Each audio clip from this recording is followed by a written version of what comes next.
Hey, what's up guys? Billy and Anthony back, S2K guys, you know, another day, another mod. We got Anthony with a little suspension mod for you. He's gonna tell you what we're putting on today. Welcome back to the channel guys. So today we're gonna be installing the HKS Hipermax SPs. They're 16K spring rate, square setup, purchased from Evasive Motorsports. Shout out to them for getting these to me. But yeah, we're gonna remove the stock suspension and show you a little how-to on how to do that and install these new coilovers. They look awesome, so we're excited to get them on.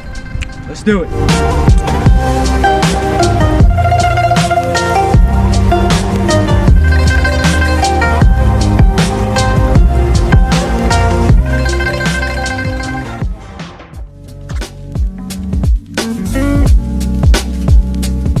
This side I had to use a 19mm wrench to hold the bolt.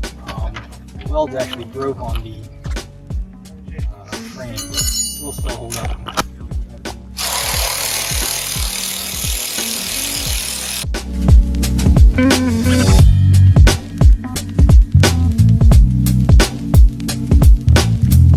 I got the brake line undone, and then the last bolt, well, not the last, second last, is a 17mm on the bottom.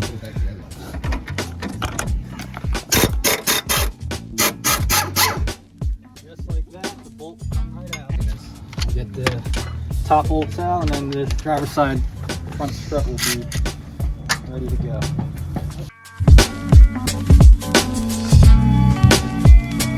HKS provides you with spacers to put on both sides of the bottom of the coilover before you put the bolt through. Jack up the bottom of the knuckle so you can get the bolt through to the bottom of the coil rather than trying to lift it and fight.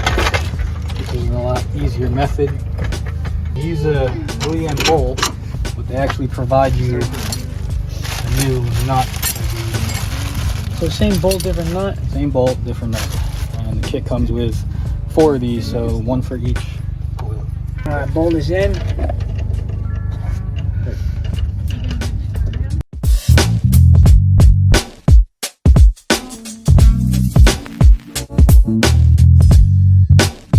Bottom bolt of the knuckles put on. You can install these control arm bolts back in. Hold on, look at you. And it's still easier if you leave the jack under there.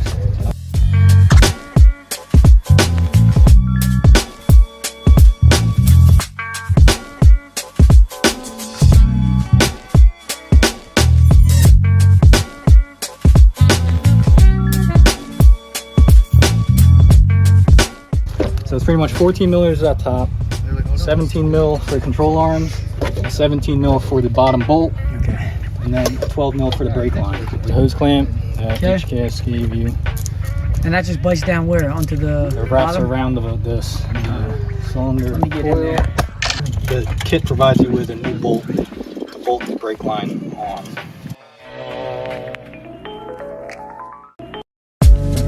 The bolts that came for the brake line clamp, they're 10 millimeters. That's pretty much just how it's. And you just tighten the hose clamp down, and we go on to the next. That's it, the side's done.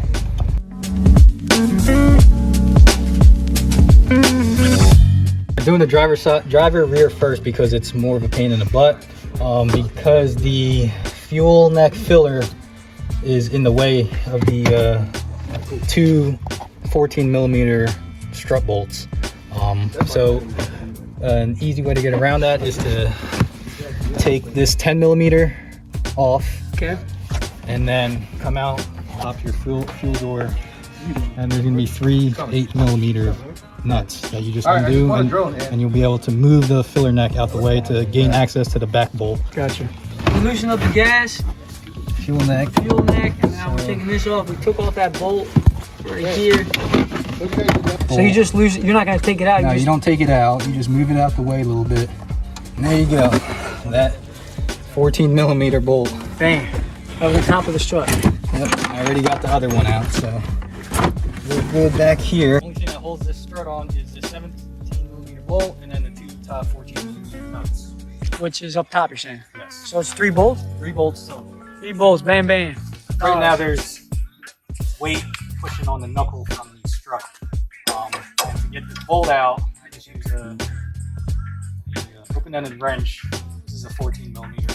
Stick it in between there and use whatever. I'm using a 3/8 impact gun, whatever you have handy. Just fold out and just shoot it out. Reverse and pull on the bolt head. So it comes right out.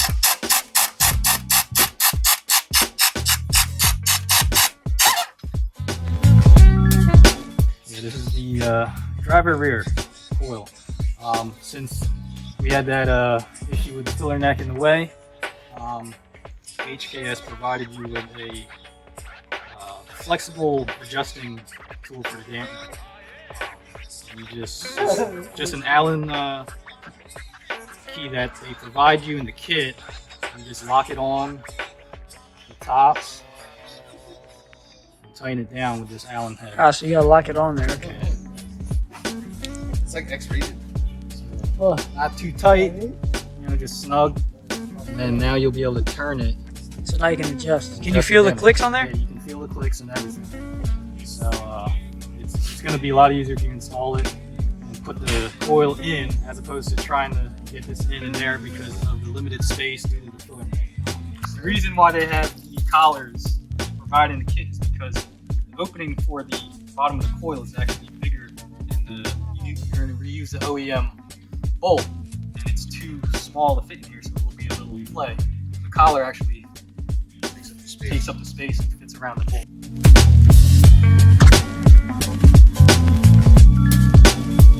So he's saying that this is going to be easier. You want to pull it in the center of the fuel line, the thick one and the two thinner ones. And he's finding the bolts now. So he's in now, but he was thinking that this is going to be easier to just work on later. For the bottom bolt, same thing as the front. The kit comes with 2 washers. And the washers go facing towards the inside. Yeah, they go on the inside.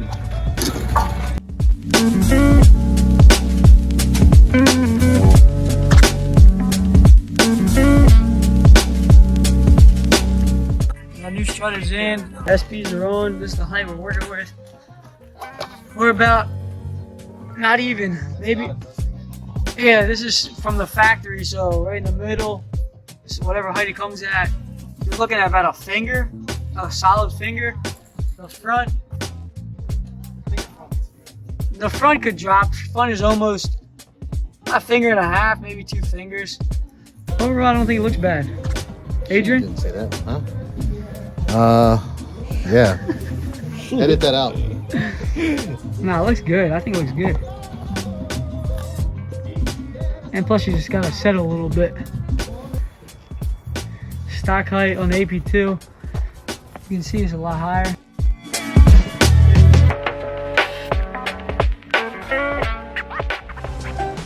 All right, guys, so we just got the HKS Hipermax SPs installed. We took it around the block. Oh, it rides nice. But yeah, you know, we got to adjust height and adjust the dampening. So I believe it's like 36 way adjustable. So yeah, we're gonna have a review for you later on once we get Billy's HKS Hipermax S's installed. We're still waiting for them from Evasive Motorsports as well. But yeah, we'll get to it. We'll get a review for both coilovers and see how they compare. And you know, hope you guys like the video. See you on the next one. Thank you guys. See you later. Adrian? Yeah. Edit that out.